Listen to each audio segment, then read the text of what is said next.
Hi guys, so as promised, I'm going to give you guys some helpful hints and explanation of how to use our library databases. Just remember that your tuition dollars are paying for access to these databases, which have much more information than you're going to find just by Googling the story. So you see that this is our homepage, and right at the top there is a library link. So if we click on that to start, it brings us to our library homepage. So a couple things I want you guys to know is the Ask Us 24/7. That can be really helpful. It works just like you were texting someone. So you can get answers to questions that you have. Say it's midnight. It's not going to be an SCC librarian at midnight, I promise you that, but it's somebody who could help you. So if you're feeling stuck, don't be afraid to open up that Ask Us and try to get a dialogue going with someone who really knows the in and outs of these databases. So I'm going to give you just the nuts and bolts how to get information for this essay. Other videos will be more involved in terms of using the databases in general, but we're going to focus on the database that I think is going to be the most helpful for you in this class and for any literature classes that you take in the future. So again, this is our homepage, and if you start by clicking on research on the taskbar at the top, you see some options there. I'm going to have a start with find articles. So within databases, you can find, again, these articles that are going to be helpful for you. So then we can click on library databases, and they're listed by alphabetical order, and we're going to go to the Literature Resource Center. So if we just click on R, it'll bring us, I'm sorry, click on L. This will bring us to the database that we're looking for. Sorry, getting distracted. Okay, so now we are in Gale Literature Resource Center. So, for example, if you were looking to research about the library and you wanted some background information on Shirley Jackson herself, the author, if I type her name in the search bar and then click enter, you can see what we get. So we have 135 that are labeled as literature criticism, 118 biographies, topic and work overviews, reviews and news, primary sources and literary works, and multimedia. So again, if you're looking for biographical information, clicking on biographies makes a lot of sense. So right in these initial blurbs of information about the pieces, you can get a lot of information. The date that it was published, how long it is. There's a little bit of an introduction here. It's not super helpful to understand what the piece is and if it's going to be helpful. This one is from 2002, but it's also really long, which is nice. I think there's going to be a lot of information there. So if I click on that one to start, I'll just show you what an article would look like within a database. So the information about the article is right at the top. Who the author is, again, when it was published, who published it, how long it is, document type. This can be helpful, especially if you have an essay for another class who's requiring a certain document type. So you can kind of get that from right there. The title is right at the top, and then as you scroll through, you get the article itself. So you can start, reading through there, see if there's anything in there that you think is going to be helpful. It's also broken down a little bit because, like I said, it is very long. But if there was something that you want to look for, there's literary themes, family memoirs, it's broken down for you. So if you found this article to be helpful and you wanted to cite it, there's tools right at the top that make that really easy for you. If you click on Cite, as long as this says MLA and you're not using one of the other citation types, all you would have to do is copy and paste this citation and then put that in your works cited. So don't forget to do that because you are required, of course, to give acknowledgement to outside sources when you're using them. Other things within this toolbar is a way to email it to yourself. You can send it through email just by typing in your school email there. If you're finding yourself emailing a lot of these, what I've done in the past is gone to my email and there's like 15 different sources and I can't remember which one is which. So what you can do is, especially in the subject line, if you give yourself a little bit of a refresher about what in there you think you might want to use, it'll just save you some time later.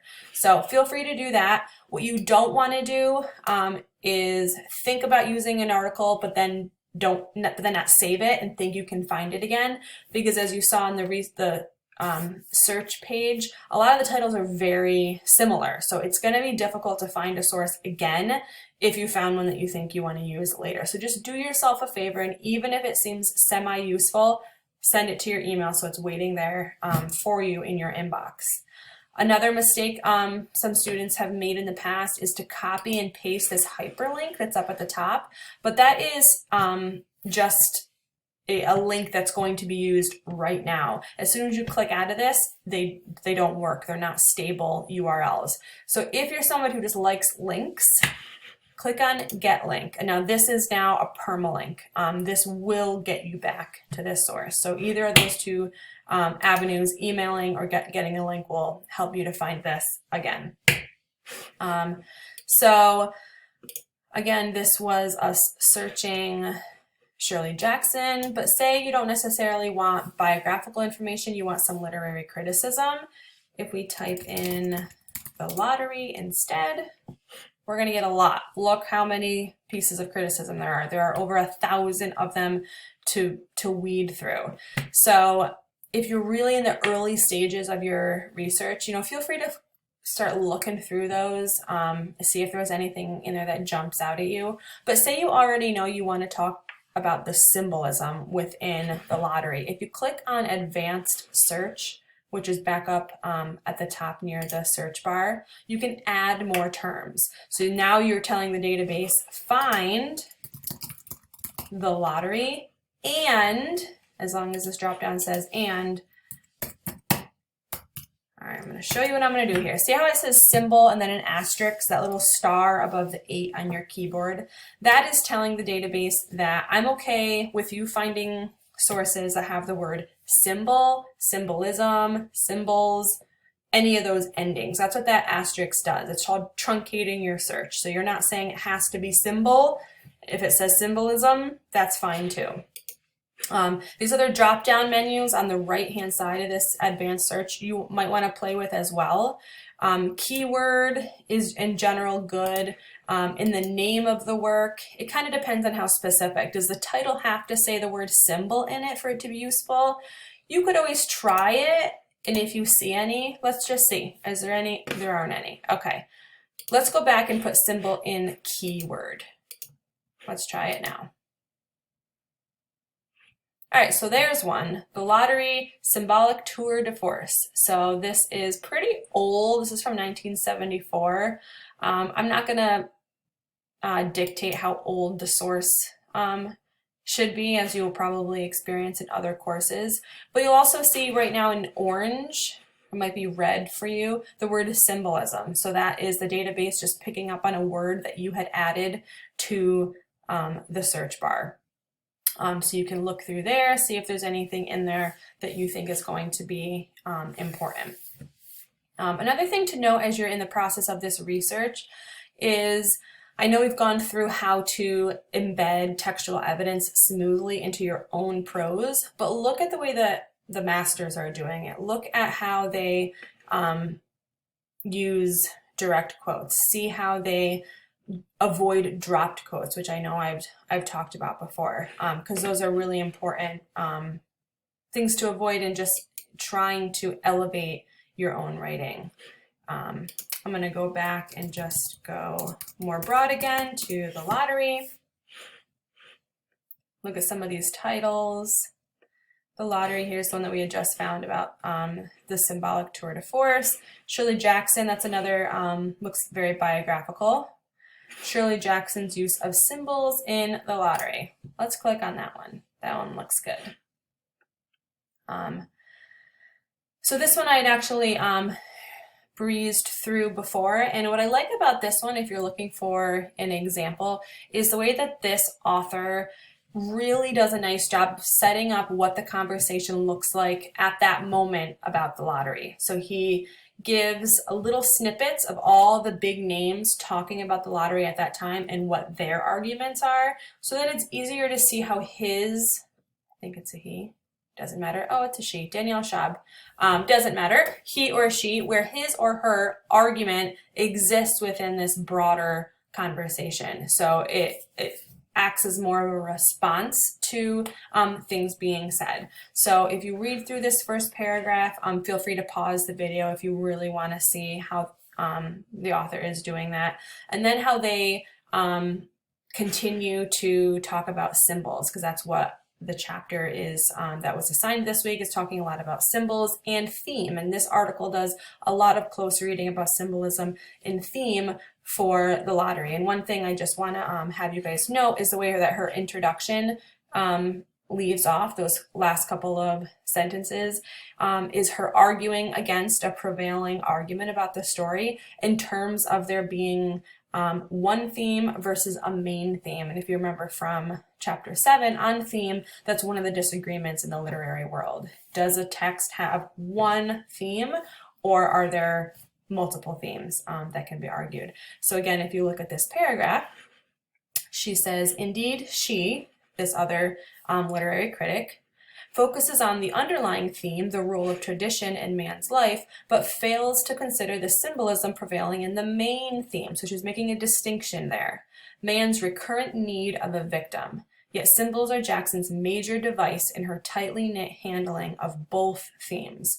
So that's really what her thesis statement is. We know what literary devices she's focusing on, which is theme and symbolism, and she's arguing for one theme being the main theme, or more important than an underlying theme. And she goes through and gives lots of detailed evidence from the story itself. Let me see if I can find any good examples of some quotes that she's embedded.